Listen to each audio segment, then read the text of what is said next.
The morning sun rose slowly over the crystal cities of Kepler 442b. Its light was soft and purple, bending through the alien atmosphere and scattering across towers of glassy stone. The Zenthari people began their day in peace. Musicians played flutes that shimmered like birdsong.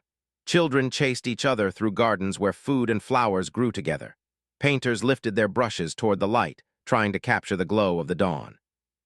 Ambassador Velter stood beneath his favorite tree, its silver leaves catching the sunlight like tiny mirrors. The tree was older than his family's line, nearly 300 years of patient growth. Velter loved it because it reminded him that beauty could endure if it was cared for. He touched its bark gently. He never knew it would be the last morning he would see it alive. The first explosion split the sky. The ground shook as if the planet itself had cried out. Velter turned, his two hearts hammering as black fire rained from above. What fell were not rocks nor meteors but ships, living ships. They descended with shrieking cries like insects, their legs grabbing at towers, their jaws opening to release swarms of smaller creatures. The Kramek had come. Velter ran, his long robe tangling at his feet, toward the communications tower at the center of the city. Around him, the peaceful Zenthari scattered in terror. Buildings burned. Gardens smoldered. The air filled with the sharp, sour stink of burning flesh. Inside the tower, chaos ruled. Operators shouted over one another. Screens showed other cities already under attack. The black ships fell everywhere at once, like vultures descending on prey. "Ambassador," Muron, a young tech operator, called out. Her face was pale, her hands shook. "The outer colonies are gone. The Kramek, they're taking prisoners, separating them, children from adults, loading them onto ships." Velter's breath caught. He thought of his daughter, Sultara, studying tide pools on the distant coast. Was she already gone? Was she screaming for him now? "They aren't conquering us," Muron whispered. "They're harvesting us." The words nearly broke him. But Velter was not only a father, he was the voice of his people. His two hearts pounded with terror, but he forced his voice steady. "Send out the emergency message, to every species we know, to everyone." "Most will not help," Muron said, tears brimming. "The galaxy is full of those who look away from suffering." "Then we keep sending it," Velter said. His voice cracked, but he pressed on. "We keep trying until someone hears." 3 days later, Luna Base, Earth. Commander Jake Sullivan was halfway through his morning coffee when the signal came through. At first, the computers stuttered over the strange language, but the universal translator worked slowly, chewing through unfamiliar words until the meaning became clear. On the screen, a trembling voice spoke. "This is Ambassador Velter of the Zenthari Republic. Our world is dying. Our people are being taken by creatures who see us as food and slaves. We have no weapons. We have no armies. We ask for help from anyone who will listen. We do not ask for soldiers to die for us. We ask only for mercy, for someone to help us survive." The message repeated in weaker tones, as if the power behind it was fading. Jake's coffee cup hit the floor and shattered. "God," he whispered. He called for his officers immediately. Captain Lisa Bennett arrived first, sweat still clinging to her from a workout. Dr. Helen Carter, xenobiologist, followed, clutching her datapad. Last came Major Danny Rodriguez, head of the Marine detachment stationed on Luna. "How old is the signal?" Lisa asked. 3 days, Jake replied. "It traveled at light speed, which means whatever's happening started at least 6 days ago." Helen scrolled through files. "The Zenthari, I've heard of them. Peaceful. Growers, builders, artists, no weapons, no military history, if the Kramek are attacking them." Danny's jaw clenched. "Who are the Kramek?" Helen's face darkened. "Bad news. Insectoid race, travel in bioships, known to enslave or consume entire populations. They've destroyed 17 worlds in the last century." The room went silent. "How many Zenthari are there?" Lisa asked. 2 billion on their homeworld," Helen said. "Maybe 3 million more scattered on colonies." "And the Kramek?" Helen hesitated. 50 ships in their usual attack groups. Each carries thousands of warriors. Danny swore under his breath. Billions of peaceful people against an army of monsters. Jake rubbed his face. "This isn't our fight." "It is now," Lisa said firmly. "Get me a direct line to Admiral Martinez, Priority Alpha." Earth Command, Admiral Paul Martinez. Admiral Martinez had gray hair and scars from the pirate wars 10 years ago. He wasn't a man who showed emotion easily. But when he saw the Zenthari message, his face went hard as stone. "How long to prep the Third Fleet for jump?" he asked. 6 hours, sir, his staff replied. "Sir, this could be a trap. We don't know their capabilities." "If it's a trap, we lose ships," Martinez cut in. His voice was low but sharp as a blade. "If it's real and we do nothing, we lose our souls. Get me Captain Rodriguez." Aboard the USS Vengeance, Captain Danny Rodriguez stood at the center of Earth's most powerful battleship. When Martinez's face filled the comm screen, Danny already knew. "Captain, I'm putting you in charge of Operation Shepherd's Shield. Take the Third Fleet to Kepler 442. If the Zenthari are truly under attack, you have full authority to act." Danny's voice was steady. "What does full authority mean, sir?" Martinez's eyes were cold. "It means you save those people, Captain, by any means necessary." Danny nodded. "Understood. Colonel Watson will command ground forces. She has the best Marines in the fleet. Move fast. Every day we wait, more innocents die."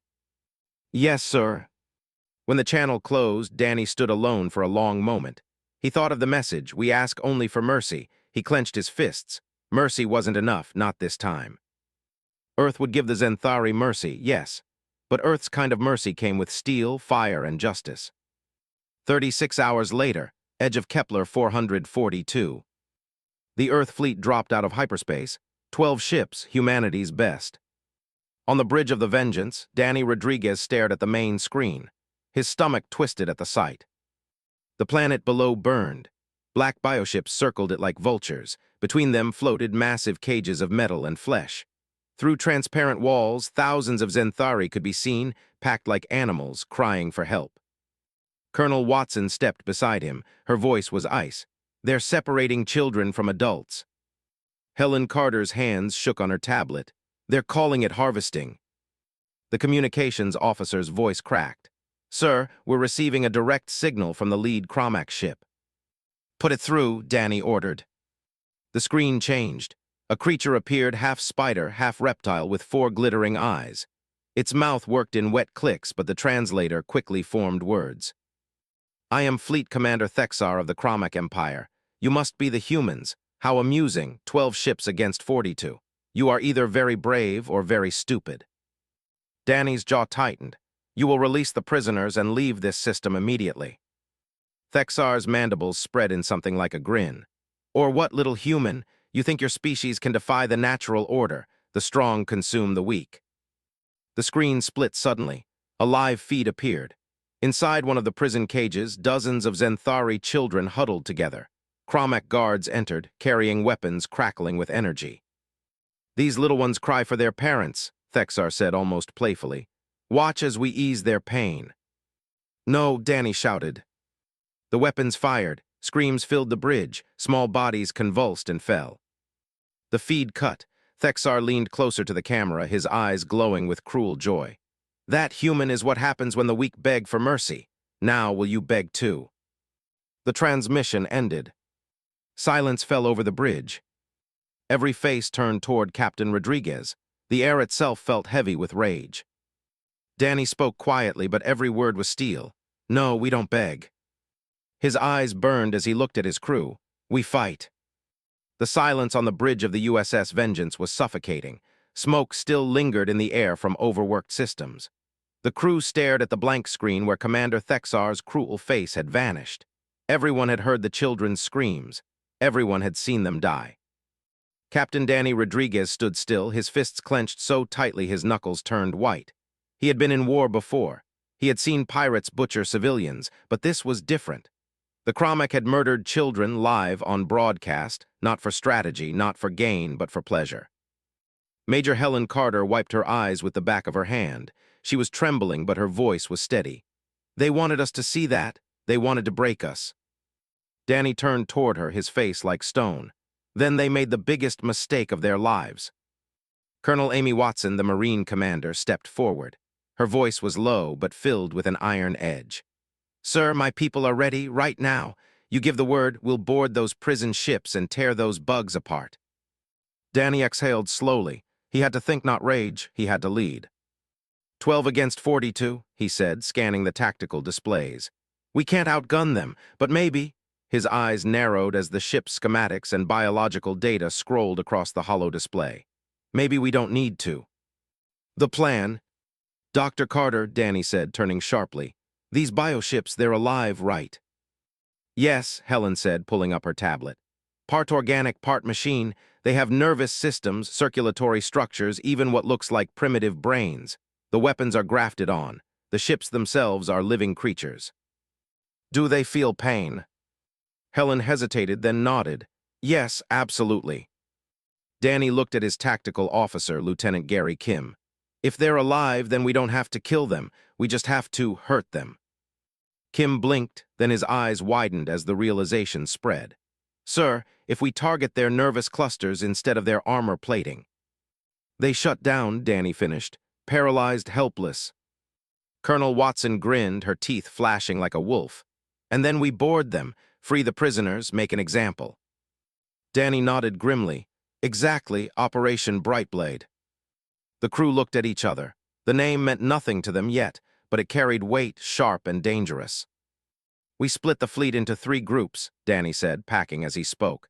Group 1 engages their main fleet. We get in close, hit their nervous clusters, and disable as many ships as we can. Group 2 focuses on the prison ships. We cut them open and get those people out. He paused, looking directly at Colonel Watson. Your Marines will lead that. She saluted crisply, Sir. Group 3, Danny continued. Board select Cromac vessels. Command ships, leadership targets. We don't just defeat them. We teach them what happens when someone hurts children in front of humans. The room was deadly quiet. Everyone understood this wasn't just strategy anymore. This was vengeance. Danny's voice hardened. We don't have the numbers, we don't have the firepower, but we have something they've never seen before. Lisa Bennett, his second-in-command, tilted her head. What's that, Captain? Danny looked around the bridge, his eyes meeting every officer. His voice was low, but it carried the weight of iron. Humans who are angry. Marine Bay, final preparations. The Marine Bay of the Vengeance echoed with the sound of boots, weapons being loaded, and armored suits locking into place. Colonel Amy Watson strode down the line, her presence sharp and commanding. 300 Marines stood ready, faces grim beneath their helmets. You all saw what the Cromac did, she said, her voice carrying through the bay. Children, they think fear makes them strong. They think mercy is weakness. Well, they've never met humans before. A ripple of energy surged through the soldiers. We're going to those prison ships. We're going to cut them open. We're going to free the Zenthari, and we're going to leave a message behind. She paused, her voice dropping low. When you hurt the innocent, you make humans angry. And when humans get angry, she raised her rifle overhead. We don't stop until the hurting stops. The Marines roared, the sound thunderous, rolling through the bay like a storm. The first strike. Enemy fleet approaching, Kim reported. They're spreading into attack formation. Danny stood tall on the bridge. All ships, this is Captain Rodriguez. You know what's at stake. The Zenthari asked for mercy. We're going to give it to them, and we're going to show the Cromac something else, too. His voice grew sharp, cold. We're going to show them justice. He raised his hand. All ships begin Operation Brightblade. The first volley erupted from the Vengeance. But instead of striking armor or weapons, the human weapons cut deep into the Cromac ship's nervous cluster. The alien bioship spasmed like a wounded animal. Its massive legs curled inward. Its weapons sputtered and died. On the sensors, its life signs flared in panic. Direct hit, Kim shouted. The ship's alive, but it's paralyzed. Good, Danny said grimly. 1 down, 41 to go. Boarding action. Master Sergeant Carlos Lopez led Alpha Team in their dropship toward the nearest prison vessel. Through the transparent sections of the grotesque cage ship, they could see thousands of Zenthari crammed together, their silver eyes wide with terror. Remember the plan, Lopez growled over comms. We go in fast, cut it open, free as many as we can, and if you see a Cromac, he chambered his weapon, make them regret the day they were born. The dropship clamped onto the living hull. Sparks flew as cutting torches sliced through the organic plating. The bioship shuddered but couldn't fight back. Its nervous system had been crippled. Go, go, go, Lopez barked. The Marines stormed inside. The corridors were slick, poolsing like tunnels inside a giant beast. The air smelled of blood and rot. They found the first group of Cromac guards near a sorting chamber. The insected monsters were dividing Zenthari children from adults, marking them with glowing brands. The Marines didn't hesitate. Gunfire tore through the chamber. Cromac fell screaming, their armor shredding under human fury. Within seconds, silence fell. Dozens of Zenthari younglings stared wide-eyed at their rescuers. Sergeant Nina Torres knelt, her voice soft, her translation device turning words into their musical language. "We're here to help you. You're safe now." One small Zenthari child, barely bigger than a human toddler, clutched her hand. His eyes shimmered with tears. "Are you the mercy we asked for?" Torres felt her throat tighten. She squeezed his hand gently. "Yeah, kid, we're the mercy," her voice hardened. "And we brought justice with us." Beta Team, the command ship. Lieutenant Tony Banks led Beta Team onto the Cromac command vessel. The corridors were lined with grotesque trophies, preserved body parts of conquered species, displayed like art. "Monsters," one Marine muttered. Banks's jaw tightened. "Not anymore."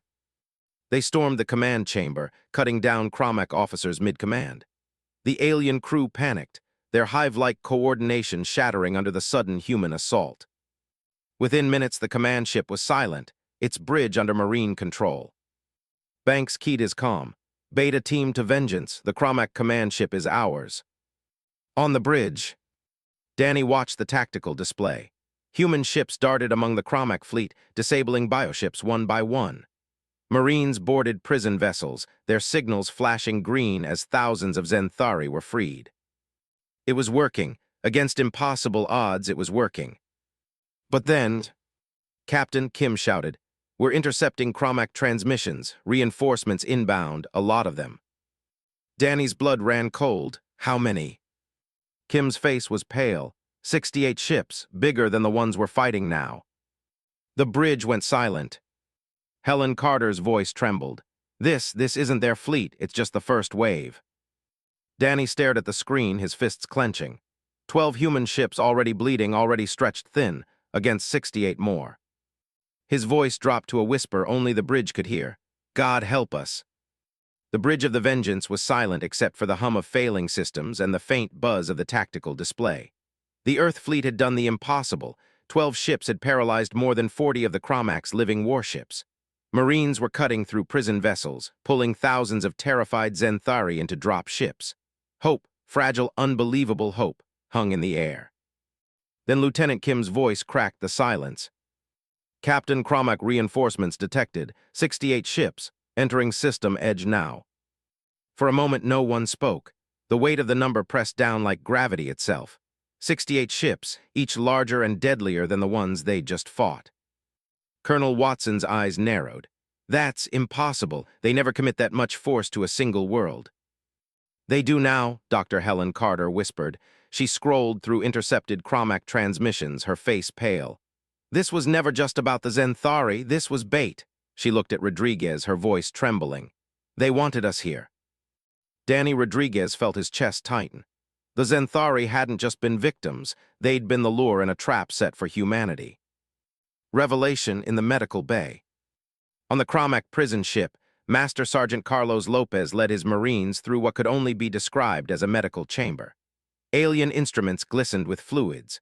Rows of tanks lined the walls, filled with strange samples suspended in green light. "Sir," Corporal Diaz called out, pointing at a tank, "you need to see this." Lopez approached. His heart nearly stopped. Inside the tank floated something all too familiar. Human DNA strands, magnified, glowing. Next to it were human anatomical charts, bones, muscles, weaknesses carefully catalogued. "They've been studying us," Lopez muttered. He rifled through the alien data pads, his hands shaking. "Diseases engineered to target human DNA, weapons designed to pierce human armor. Christ, they've been planning this for years." He keyed his comm urgently. "Captain, this wasn't random. The Cromac didn't just stumble across the Zenthari. They've been waiting for us, testing us. This whole invasion was bait to see how we'd fight." On the Vengeance, Rodriguez closed his eyes. It made sick, perfect sense. "How much time before those reinforcements close in?" he asked Kim. 6 hours, Kim replied. "Maybe less, they're moving fast." 6 hours. 6 hours to save as many Zenthari as they could. or to prepare for humanity's first true war of survival. Emergency Council. Rodriguez called a meeting of his senior staff in the war room. The holographic table glowed with tactical maps of the system. Options, he demanded. His voice was sharp, clipped, but behind it was the weight of desperation. Colonel Watson spoke first. We can retreat, load as many prisoners as we can into the fleet, cut our losses, and jump back to Earth. Maybe 20,000 Zenthari saved, but billions left behind. Not acceptable, Rodriguez snapped. Lieutenant Kim pulled up projections. We could try to fight our way through.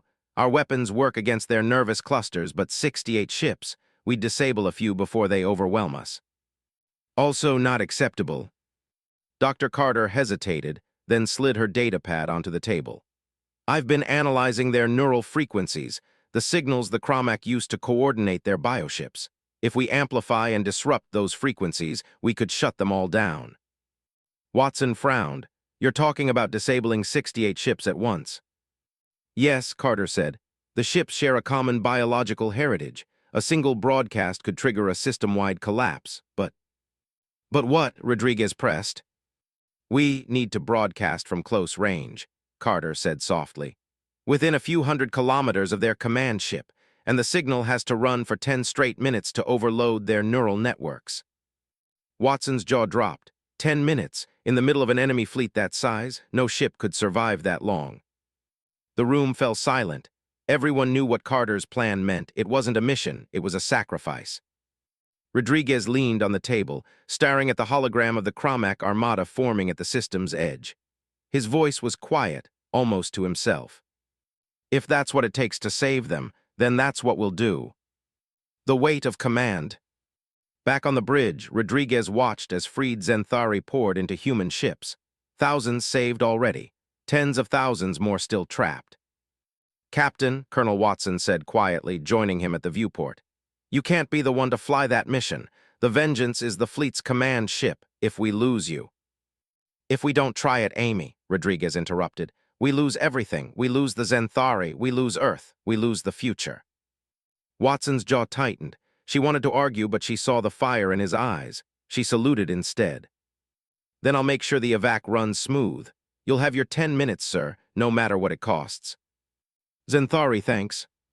On the planet below, Ambassador Velter stood in the ruins of his burning city. Smoke choked the air. His silverleaf tree was gone, reduced to ash, but through the static of his comms, a voice broke through. Ambassador, this is Colonel Watson of the United Earth Navy. We're evacuating as many of your people as we can.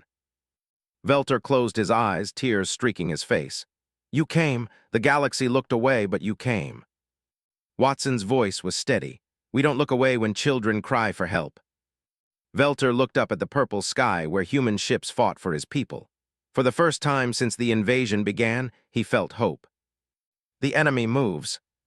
Hours later, the Cromac reinforcements arrived.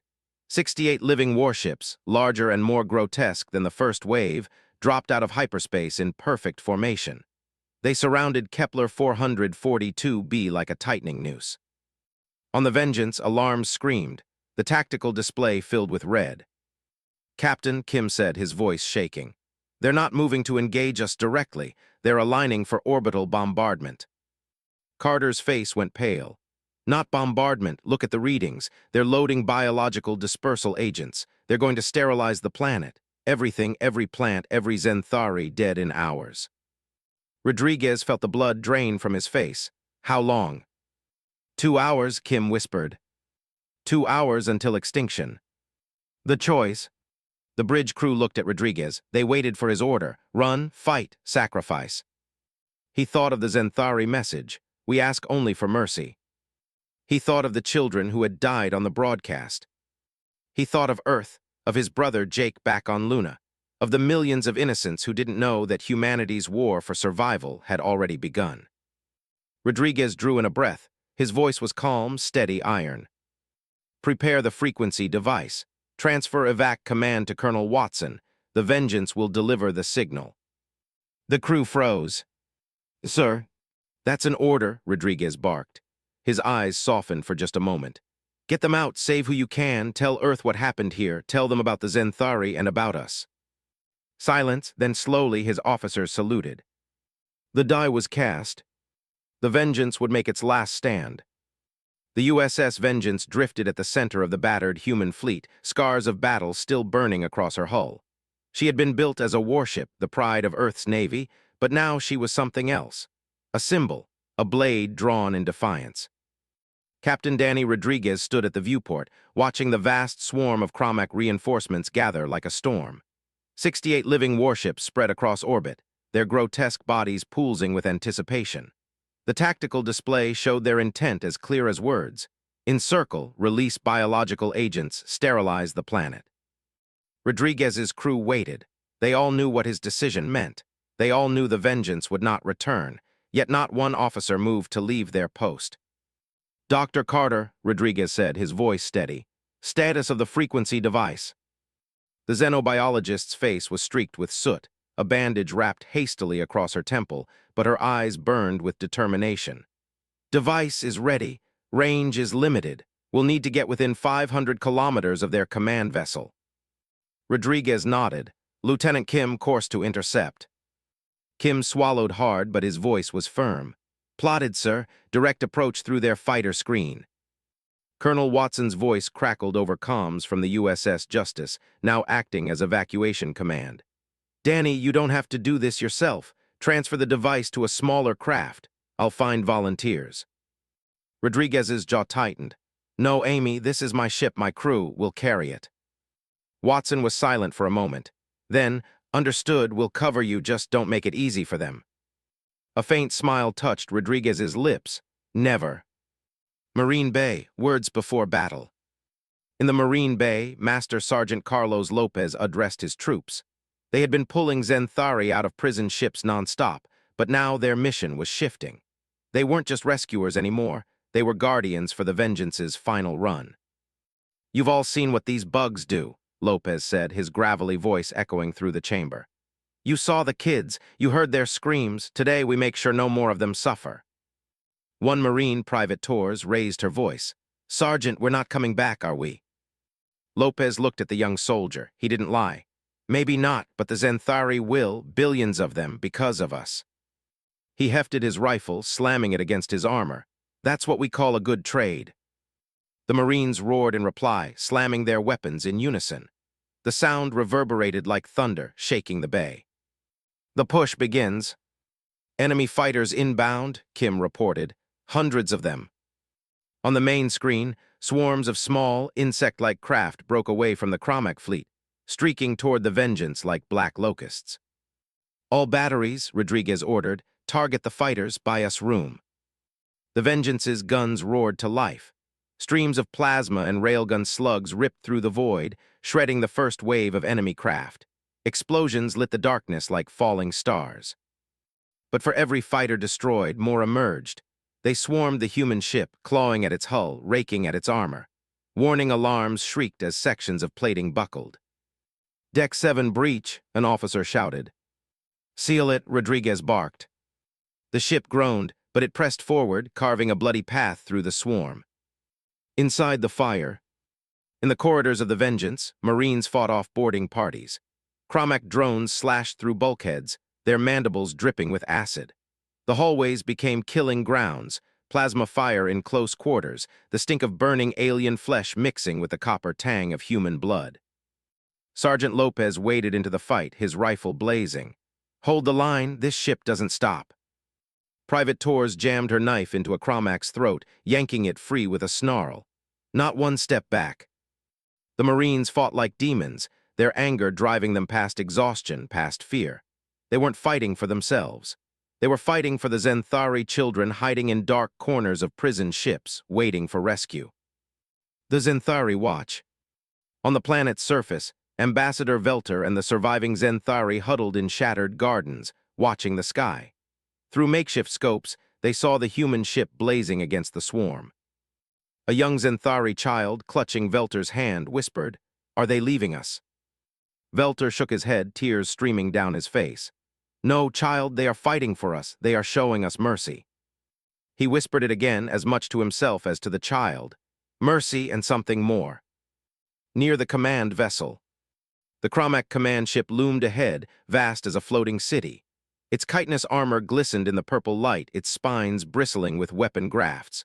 The Vengeance bore down on it, fires raging across her hull. "Range to target?" Rodriguez asked. 700 kilometers, Kim replied. His voice was hoarse but steady. "Keep us moving. Dr. Carter, prepare the device." The scientist's hands trembled as she calibrated the final settings. "Once we start broadcasting, they'll know what we're doing. They'll throw everything at us to stop it." Rodriguez's eyes never left the looming behemoth on the screen. "Then we hold 10 minutes. That's all we need." The enemy taunts. Suddenly the main screen flickered. Fleet Commander Thexar's monstrous face appeared, his 4 eyes glittering with cruel delight. "Human captain," he hissed. "You fight well for a primitive, but you are alone, outnumbered, outmatched. Why throw away your lives?" Rodriguez stared at him, unflinching. "Because you murdered children, because you thought mercy was weakness. You don't understand us at all." Thexar tilted his head, mandibles clicking in amusement. "Then show me, little human, show me what mercy means." The transmission cut. The broadcast begins. The Vengeance pierced through the last wave of fighters, its hull bleeding fire and smoke. At 500 kilometers, Carter slammed her hand on the console. "Device active, broadcasting now." A deep hum filled the ship, vibrating through every deck. Invisible waves pulsed outward, rippling across space, reaching into the nervous systems of the Cromac fleet. On sensors, the effect was immediate. The nearest bioships convulsed violently, their movements jerking like animals in seizure. Weapon systems sputtered and died. "It's working," Carter shouted, her eyes wide. "They're shutting down." "Time to full cascade," Rodriguez demanded. 10 minutes. Then we hold. Firestorm. Every Cromac weapon turned on the Vengeance.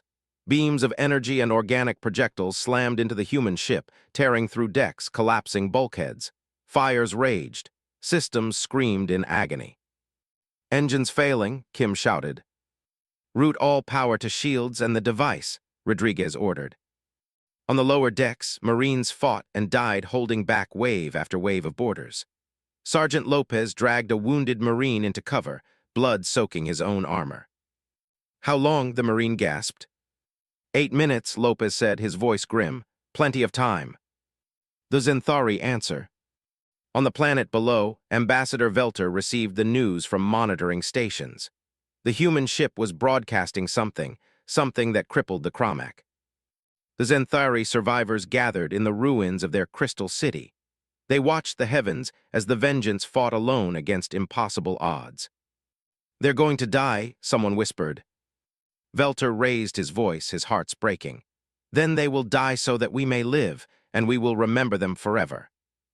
The USS Vengeance shuddered as another blast tore through her hull. Sparks cascaded from the ceiling, showering the bridge in light and smoke. The deck pitched violently, throwing crew against consoles. "Shields at 30%, Lieutenant Kim shouted, gripping his station with white knuckles. Rodriguez stood firm, his hand braced on the command chair. "Keep the device powered. Everything else is secondary." The deep hum of the broadcast filled the ship, a vibration felt in bones and teeth. On the tactical display, Cromac ships writhed. One by one, their movements faltered, weapons sputtering, legs curling inward like dying insects. The signal was working. Dr. Carter's voice cut through the chaos. "We've shut down 8 already. More are weakening, but they know what we're doing." As if on cue, the enemy unleashed hell. The swarm presses. Hundreds of fighters slammed into the Vengeance, their mandibles tearing at hull plates. Boarding tubes latched on like leeches. Alarms screamed. "Deck 4 breached. Fire on Deck 9. Atmosphere venting on Deck 12. Seal compartments," Rodriguez barked. "Marines to breach points." In the corridors, Sergeant Lopez led his battered Marines into yet another desperate fight. Cromac drones poured through ruptured bulkheads, claws flashing. "Push him back," Lopez roared, his rifle blazing. He slammed his shoulder into a drone, knocking it back, then buried his combat knife deep into its chest. Acidic ichor sprayed across his armor, sizzling on contact. Private Torres fought beside him, her breathing ragged but her eyes wild with fury. "They just keep coming."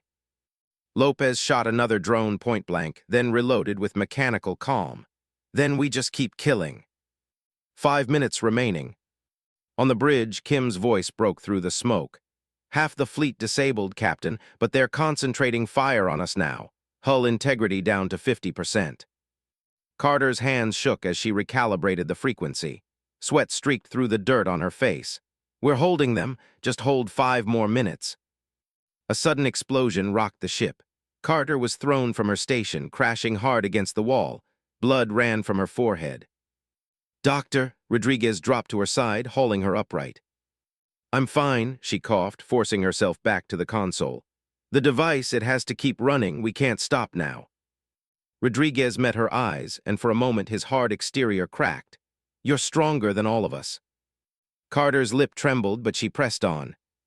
The Zenthari witness. On the planet below, Ambassador Velter and thousands of Zenthari huddled in ruins, their eyes fixed on the burning star above, the lone human ship standing against the swarm. They cannot win, an elder whispered. No, Velter said softly, his throat tight, but they can save us. A child clutched his arm. Why do they fight for us? They don't even know us. Velter looked at the sky, voice breaking. Because they are good, because they believe mercy is strength, and because someone must stand when no one else will. 3 minutes remaining. The Vengeance screamed under the onslaught. Fire tore through multiple decks. Half the bridge crew lay wounded. Rodriguez could barely hear over the alarms. Life support failing. Engineering reports reactor instability. Shields at 10%. Keep the device online, Rodriguez barked. That's an order. Suddenly the main screen flickered. Fleet Commander Thexar appeared, his 4 eyes gleaming with malice. Human captain, he hissed. I have never seen such stubborn prey. You die for strangers, for weaklings. Why? Rodriguez's voice was low, steady. Because someone has to, because you don't get to decide who lives and who dies. Thexar's mandibles clicked in amusement. Then die with them. The transmission cut. Seconds later, a blast ripped across the bridge. Consoles exploded. Kim was hurled across the deck, his chest plate cracked open. He coughed blood, his voice faint. Captain, frequency still holding. Rodriguez grabbed his officer's hand. You did your job, Gary. You did it well. Kim's eyes glazed, his last breath rattling away. Rodriguez let go, fury burning behind his eyes. 1 minute remaining. Dr. Carter screamed over the roar of the failing ship. We're almost there, just 60 seconds. The ship lurched again. The command deck groaned. A firestorm of enemy weapons bathed the Vengeance. Colonel Watson's voice broke over comms from the Justice. Danny, get out. You've done enough. Rodriguez slammed his fist against the console. Negative, hold the line. He opened shipwide comms. His voice carried through smoke-filled corridors, to every Marine still fighting, to every wounded crew member dragging themselves back to their stations. All hands, this is the captain. We came here to give the Zenthari mercy. We came to save the innocent, and we will not fail. Hold on. 1 more minute. Hold. The longest minute. The last 60 seconds stretched into eternity. On Deck 4, Lopez's Marines fought with bayonets and bare fists, their ammunition gone. Lopez smashed his rifle like a club into a Cromac's skull, screaming with rage. On the bridge, Carter clung to her console, her vision blurring as she kept the device stable. Sparks burned her skin, but she didn't stop. Rodriguez stood tall at the center of it all, his uniform scorched, his hands bleeding. Around him, his ship died, but his will did not. The hum of the frequency deepened, a final crescendo. On the tactical display, every Cromac ship convulsed. One by one, they went dark, weapon systems offline, engines silent, their grotesque bodies paralyzed in space. Carter's voice broke into a sob. Captain, it's done. All enemy vessels disabled. Transmission complete. Silence after fire. The Vengeance was broken. Fires raged. Hull breaches tore across her decks. Only emergency power flickered faintly. Rodriguez exhaled, his shoulders heavy. Colonel Watson, he said over comms, his voice steady though faint, mission accomplished. The Zenthari are safe. Get them out. Tell Earth what happened here. Watson's voice cracked. Danny, come back with us. Rodriguez looked around at his dying ship, at the men and women who had given everything. His voice was quiet, final. No, this is where we belong. We did our job. The Vengeance groaned one last time, her hull splitting under the strain. A final explosion lit the sky, a flare bright enough to be seen from the surface below. Ambassador Velter and the Zenthari watched, their hearts breaking. The humans had come when no one else did. They had shown mercy. They had given justice. And now they were gone. The wreckage of the USS Vengeance still burned in orbit above Kepler 442b. Shattered hull fragments drifted silently, reflecting the purple sun like sparks from a dying fire. Where once had been Earth's most powerful warship, now there was only debris and the memory of sacrifice. But below, the Zenthari still lived, billions of them, saved by the humans who had come when no one else did. Colonel Amy Watson stood on the bridge of the USS Justice, her face streaked with soot and tears. Around her, officers reported evacuation numbers, medical statuses, and tactical scans. She barely heard them. All she could see in her mind was the moment the Vengeance had disappeared in fire. "Colonel," the comm officer said softly, "Ambassador Velter is requesting to speak with you." Watson nodded, her throat tight. "Put him through." The screen flickered. Velter's face appeared, bruised and lined with grief, but his silver eyes burned with fierce clarity. "Colonel Watson," he said, "your captain, your people, they gave us life when death had already closed its hand around us." His voice cracked. "We will not forget." Watson swallowed hard. "Ambassador, we did what had to be done. Captain Rodriguez knew the risks. He chose them willingly. We all did." Velter bowed his head. "Then know this. From this day forward, the Zenthari will carry the memory of Earth's warriors. Every child will learn the names of your dead. Every garden will sing their story. Their sacrifice will bloom in our soil forever." For the first time since the battle, Watson let herself cry. Gathering the survivors. On board the human fleet, Marines and medics worked without rest. Zenthari refugees flooded the ships, their eyes wide with shock and fear. Some clutched one another. Others sat silently, staring at the floor.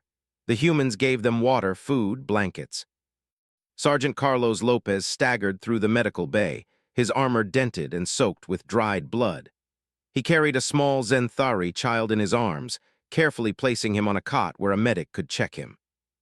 The child clung to his sleeve, whispering in the soft, musical tones of his people. The translation device rendered it into halting English. "Don't go. Please don't go." Lopez knelt beside him. "Kid, I'm not going anywhere. You're safe now." The child's silver eyes filled with tears. "Humans are mercy." Lopez's chest tightened. He ruffled the child's hair gently. "No, kid, we're just people, but we're people who don't walk away." The revelation. In the intelligence bay, Dr. Helen Carter pored over stolen Chromac data retrieved from the captured vessels. Her hands shook as she scrolled through file after file, each more horrifying than the last. Diseases engineered for human DNA. Anatomical weaknesses mapped in precise detail. Tactical plans showing Earth's colonies, its shipping lanes, even the location of Luna Base. When Colonel Watson entered, Carter looked up, her face pale. "They weren't just hunting the Zenthari, they were testing us. This whole invasion was designed to study how we fight." Watson's blood ran cold. "They knew we'd come." "Yes," Carter whispered. "And the reinforcements we fought, that wasn't their full strength. It was only a fraction. The Chromac Empire spans hundreds of worlds, thousands of ships." Silence hung heavy in the room. "Then Earth is next," Watson said at last. "The return to Earth." Weeks later, the remnants of the fleet limped back into Sol system. 12 ships had departed for Kepler 442b. 6 returned. Earth's capital, New Geneva, erupted with grief and pride. The story of the Zenthari cry and Earth's answer spread like fire. News broadcasts showed footage of Marines carrying Zenthari children to safety, of human ships piercing through swarms of living nightmares, of the final flare when the Vengeance died. Billions watched, billions wept. And billions felt something else, anger. Admiral Martinez stood at the memorial ceremony in New Geneva's Grand Hall. Behind him, a vast stone wall bore the engraved names of every crew member lost on the Vengeance. Before him, thousands of humans and Zenthari gathered, united by grief. The Admiral's voice thundered. "They asked us for mercy. We gave it. We showed the galaxy that humanity does not look away from suffering, but make no mistake, the Chromac will come again. and next time they will not find us unprepared." The crowd roared, fists raised, tears streaming. The Memorial Garden. Ambassador Velter dedicated a memorial in the heart of New Geneva. He named it the Rodriguez Garden. Within its walls, plants from dozens of worlds grew, nurtured carefully by both human and Zenthari hands. At its center stood a simple stone monument. Carved into it were the words from Rodriguez's final transmission: "We did our job." Zenthari children came to touch the stone, their small hands resting on the names of the fallen. Human families laid flowers beside alien seeds. It was a place of grief, yes, but also of hope. For in that garden, two species had become something more than allies. They had become family. A dangerous new era. In the war rooms of Earth Command, the truth of the Cromac threat was laid bare. Intelligence from captured ships revealed staggering numbers, fleets large enough to swallow entire quadrants, armies bred for conquest. "They won't stop with the Zenthari," Admiral Martinez said, his voice like steel. "They won't stop until humanity itself is broken." Colonel Watson, newly promoted to admiral, stood at his side. "Then we don't wait for them, we build, we train, we fight smarter." "And we don't fight alone," Martinez added. His gaze swept across the gathered leaders of Earth's colonies, and beside them, Ambassador Velter of the Zenthari. "From this day forward, no species stands alone against monsters. The Terran Accord begins here." A seed of hope. In the Rodriguez Garden, Sergeant Lopez visited often. He sat on a bench watching Zenthari children play beside human ones, their laughter mixing in a harmony that felt like healing. Private Torres sat beside him, her arm still in a sling. "Do you think Captain Rodriguez knew it would come to this, that his sacrifice would start something bigger?" Lopez stared at the monument, his scarred hands folded. "Yeah, he knew. That's why he did it." Torres tilted her head. "So what now? We've pissed off the biggest monsters in the galaxy. What happens when they come back?" Lopez smiled faintly, though it didn't reach his tired eyes. "Then we show M again. We show M what happens when humans get angry." The Terran Accord was born in the shadow of sacrifice. Earth and the Zenthari signed the pact in New Geneva beneath the solemn stone of Rodriguez Garden, where the names of the fallen glowed in silver light. Other species, once wary of humans, began to listen. They had seen the footage, 12 ships against 42, then against 68 more. They had seen Earth's warriors stand when others would have fled. For the first time in centuries, the galaxy whispered a new name with awe and fear: humanity. A call across the stars. Admiral Amy Watson, now commander of the newly formed Terran Defense Force, stood in the vast chamber of the Accord Council. Beside her, Ambassador Velter addressed the gathered representatives of dozens of worlds. "The Cromac do not conquer, they harvest," Velter said, his voice steady, his silver eyes gleaming with grief. "They see life as food, they see kindness as weakness, but Earth showed us that mercy is not weakness. Mercy, backed by courage, is the strongest force in the universe." The chamber erupted in debate. Some alien leaders demanded neutrality, fearing Cromac retaliation. Others urged caution, believing humans reckless. Watson stepped forward, her uniform plain, her scarred face illuminated by the chamber's light. "You've seen the proof," she said, her voice cutting through the noise. "The Cromac studied us. They built weapons for our DNA. They won't stop with Zenthari or with humans. Sooner or later, they will come for you." Her gaze swept across the chamber, hard as steel. "When they do, who will you call? Who will stand for you? Earth will, but don't make us stand alone." Silence followed. Then slowly, one by one, species raised their banners in agreement. The accord was ratified. Training for war. On Earth and its colonies, industry roared to life. Shipyards once idle blazed with activity. Engineers fused human steel with Zenthari crystal technology, creating hybrid ships faster and stronger than anything before. Marines trained alongside alien recruits, learning each other's languages, tactics, and ways of thinking. Sergeant Lopez drilled squads of Zenthari volunteers on Luna Base. Their delicate frames were not built for war, but their determination burned. "Hold the line," Lopez barked as they fumbled with rifles. "Again, you want to honor the people who died for you, then you fight like hell when it's your turn." The Zenthari stumbled, but they rose again, sweat dripping, eyes fierce. One young recruit, barely more than a child, whispered to Lopez after training, "You gave us a future. We will not waste it." Lopez clapped his shoulder, pride swelling in his chest. Good, that's all we ask. The Kromek react. Far from Earth, in the heart of the Kromek Empire, Fleet Commander Thexar knelt before his queen. His body bore scars from the frequency attack. His mandibles twitched with rage. Humans, the queen hissed, her massive form shrouded in shadows. Prey that bites, prey that kills. They crippled our fleet's majesty, Thexar admitted, his eyes lowered. They wield mercy as a weapon. I do not understand it, but I respect it. The queen's spines bristled. Then we will learn, and we will consume them, prepare the hives, gather every ship. This war has only begun. Seeds of Unity. In New Geneva, Ambassador Velter walked through the Rodriguez garden. Human and Zenthari children played together among the alien plants. Their laughter mingled, high and bright. Velter knelt beside a stone carved with Captain Rodriguez's name. He touched it with trembling hands. You gave us life, he whispered. You showed us strength. We will not fail you. Beside him, Private Torres placed fresh flowers on the stone. She glanced at Velter, her voice soft. Do you think he'd be proud of what's coming, of what we're building? Velter smiled sadly. He'd say we still have a long way to go, but yes, he would be proud. The new warfront. Months later, the Accord fleet assembled at Kepler 442b, rebuilt under Zenthari guidance. Where once the planet had burned, now shipyards floated in orbit, forging weapons of defense instead of destruction. The first joint fleet stood ready, human destroyers, Zenthari crystal frigates, and the warcraft of a dozen other species. Their banners fluttered together, colors and symbols never before united. Admiral Watson stood at the command podium, her voice steady. We are no longer alone. We are no longer prey. When the Kromek come again, and they will, we will be ready, and we will not just fight for ourselves. We will fight for every innocent everywhere. The fleet answered with a roar that echoed across the stars. A whisper of the future. Sergeant Lopez stood at the viewport of his new ship, the USS Mercy. It was smaller than the Vengeance, sleeker, but forged from the lessons learned in blood. Beside him stood a Zenthari ensign, her silver eyes filled with determination.